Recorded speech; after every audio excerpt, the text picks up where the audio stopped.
اعوذ باللہ من الشیطان الرجیم، بسم اللہ الرحمن الرحیم۔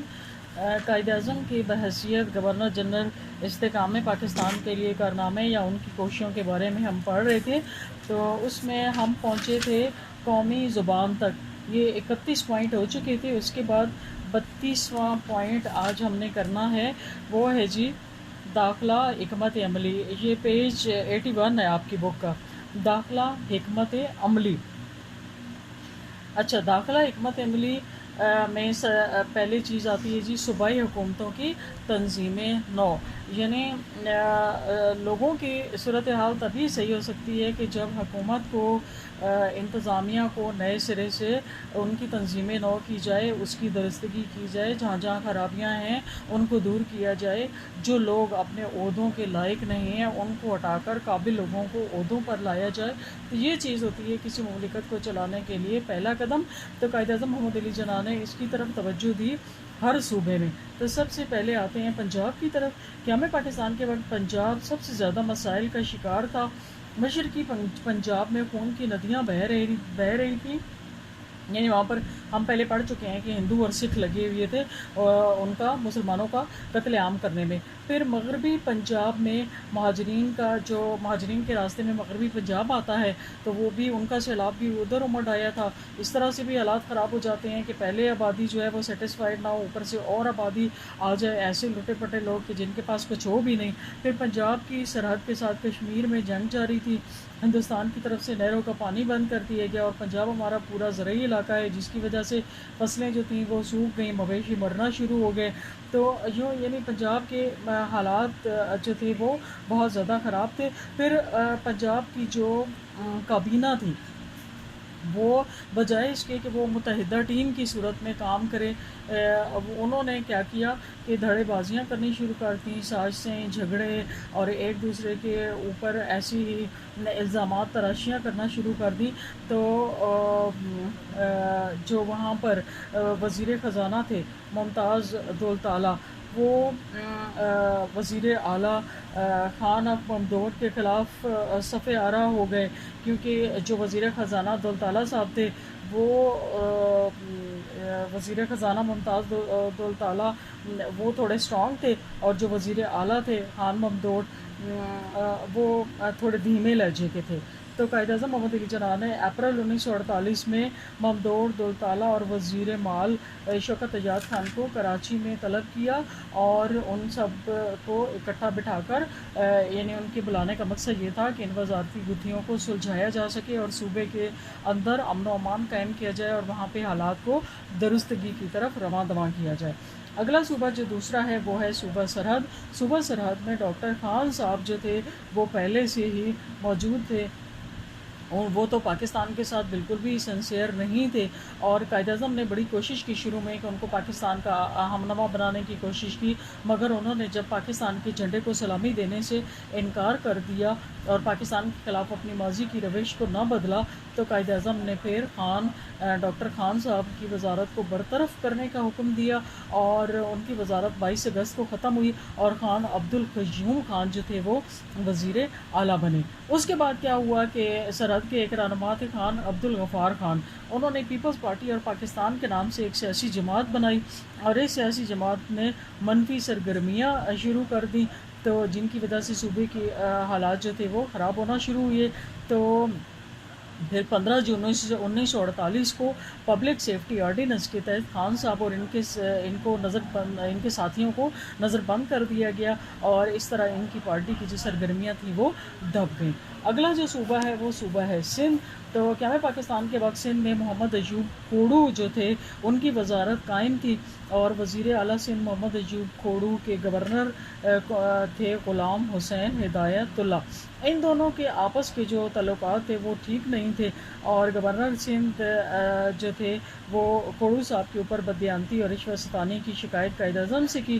چنانچہ گورنر سندھ کی شکایت پر 26 اپریل 1948 کو قائد اعظم نے گورنر جنرل کی حیثیت سے وزیر اعظم سندھ کھوڑو کو برطرف کر دیا، اور ان کی جگہ پیر الہی بخش کو وزیر اعلیٰ بنایا۔ اگلا صوبہ ہے جی مشرقی بنگال۔ مشرقی بنگال میں خواجہ ناظم الدین وزیر اعلیٰ تھے، اور بنگال میں جب مفاد پرست سیاستدان جو تھے انہوں نے اردو اور اعلیٰ سرکاری ملازمتوں کے اب تعلق کی وجہ پر یعنی مہاجرین اور مغربی صوبے کے لوگ اس کے اوپر طعنیات ہیں، یعنی اس طرح کی باتیں کر کے نا کہ ایک تو اردو زبان کے خلاف، پھر دوسرا جو تھا وہ سرکاری ملازمتیں مہاجرین کے پاس ہیں اور مغربی صوبوں کے پاس ہیں، یوں یعنی پروپیگنڈے کرنے شروع کر دیے۔ تو اس کے پس منظر میں بنگالی جو عوام تھی وہ زیادہ تر ہندو تھے، اور وہ اندرون خانہ ان کی ہمدردیاں بھارت کے ساتھ تھیں، وہ تو بہانے کی تلاش میں تھے کہ ان کا آپس میں کوئی انتشار پھیلے، ہم اس کا حصہ بنے۔ تو قائد اعظم محمد علی جناح جو تھے وہ خود پھر ان ساری چیزوں کو دیکھ کر مشرقی پاکستان پہنچے اور ڈھاکہ میں 21 مارچ 1948 کو خطاب کرتے ہوئے فرمایا کہ آپ سب ایک قوم سے تعلق رکھتے ہیں، آپ نے ایک سلطنت اپنے لیے بنائی ہے، ایک وسیع و عریض سلطنت، یہ سب آپ کی ہے، یہ نہ یہاں پر کوئی پنجابی ہے، نہ بنگالی، نہ سندھی، نہ پٹھان، آپ سب ایک ہیں۔ میں چاہتا ہوں کہ آپ ان ساری اصطلاحوں کو ختم کر کے صرف ایک پاکستانی کی اصطلاح استعمال کریں۔ میں آپ پر واضح کرنا چاہتا ہوں کہ پاکستان کی سرکاری زبان اردو کی سوا کوئی دوسری زبان نہیں ہو سکتی۔ جو لوگ آپ کو گمراہ کر رہے ہیں وہ پاکستان کے دشمن ہیں اور وہ آپ کی زبان کے بھی دشمن ہیں۔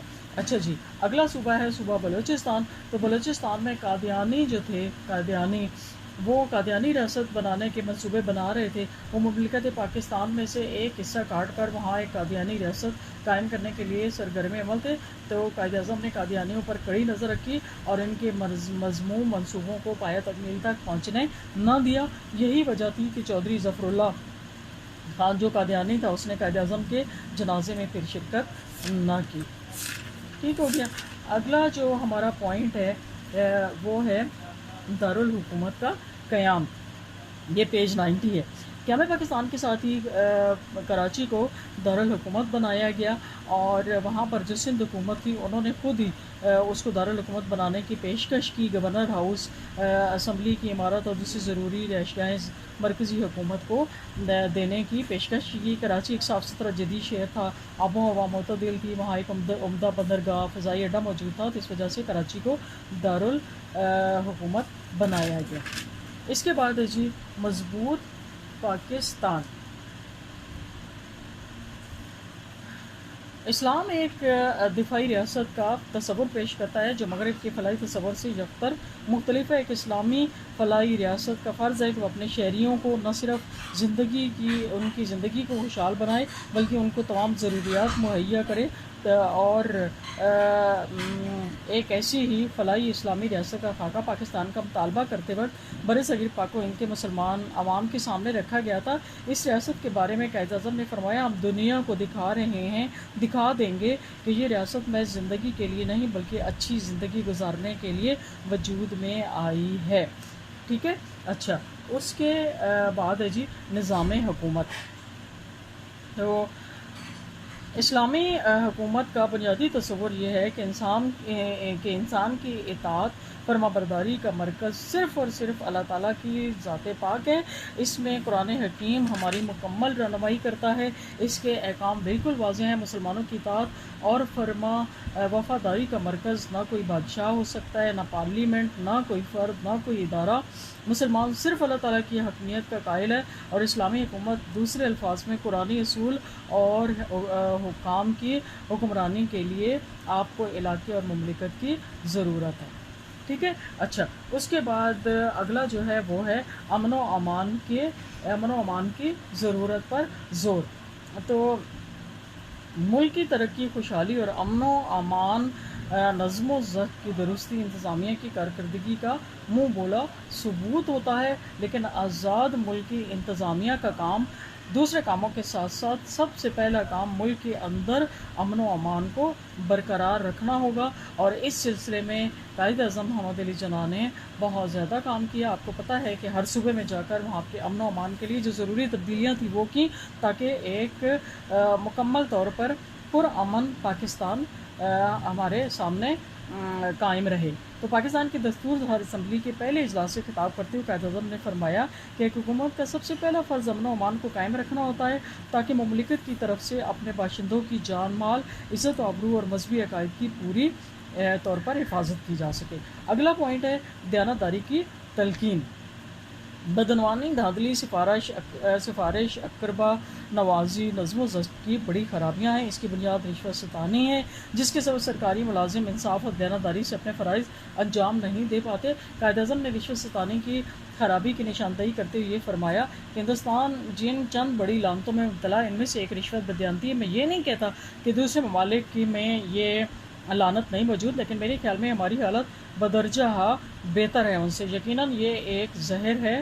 میں کسی بھی نوعیت کی بددیانتی اقربا نوازی کو برداشت نہیں کروں گا اور کسی ایسے اثر و رسوخ کو قبول نہیں کروں گا جو مجھ پر براہ راست یا بالواسطہ ڈالا جائے.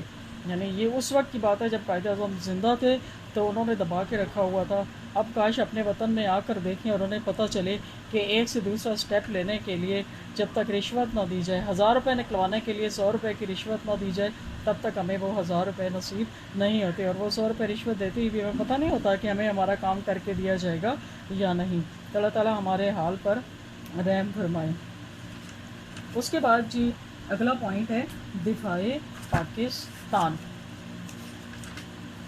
قائد اعظم نے پاکستان کے دفاع کے مؤثر اقدامات کیے. قبائلی علاقوں میں بیکار پڑی فوج کو پاکستان کی سرحدوں پر وہاں سے واپس بلا لیا تھا نا، سرحدوں پر تعینات کیا. چودھری محمد علی نے دفاعی فوجی ہیڈ کوارٹر قائم کر کے دفاع کو نئی شکل دی. قائد اعظم نے فوج سے خطاب کرتے ہی فرمایا آپ کو بھی زمانے کے ساتھ چلنا ہوگا، اپنا اسلحہ جدید ترین طرز کا رکھنا ہوگا تاکہ کوئی طاقت بے خبری کے عالم پاکستان کو نقصان پہنچانے کی جرت نہ کرے. پھر اگلا پوائنٹ ہے مسئلہ کشمیر میں پیش رفت، اور یہ پوائنٹ نمبر 36 ہے. قائد اعظم کے دور میں ڈوگرا مہاراجہ ہری سنگھ اور شیخ محمد عبداللہ نے کانگریسی قیادت سے گٹھ جوڑ کر کے بھارت کے ساتھ علاقے کی سازش شروع کر دی. ریاست کے مسلمانوں نے اس سازش کے خلاف مسلح جدوجہد کا آغاز کر دیا. قائد اعظم نے جنرل گریسی کو مجاہدین کی مدد کرنے کا حکم دیا لیکن اس نے ایسا کرنے سے انکار کر دیا. تاہم افغان بھائیوں کی مدد سے ریاست کے مسلمان کچھ علاقے کو آزاد کروانے میں کامیاب ہو گئے اور وہاں پر 24 اکتوبر 1947 کو ریاست جموں کشمیر کی حکومت قائم ہو گئی.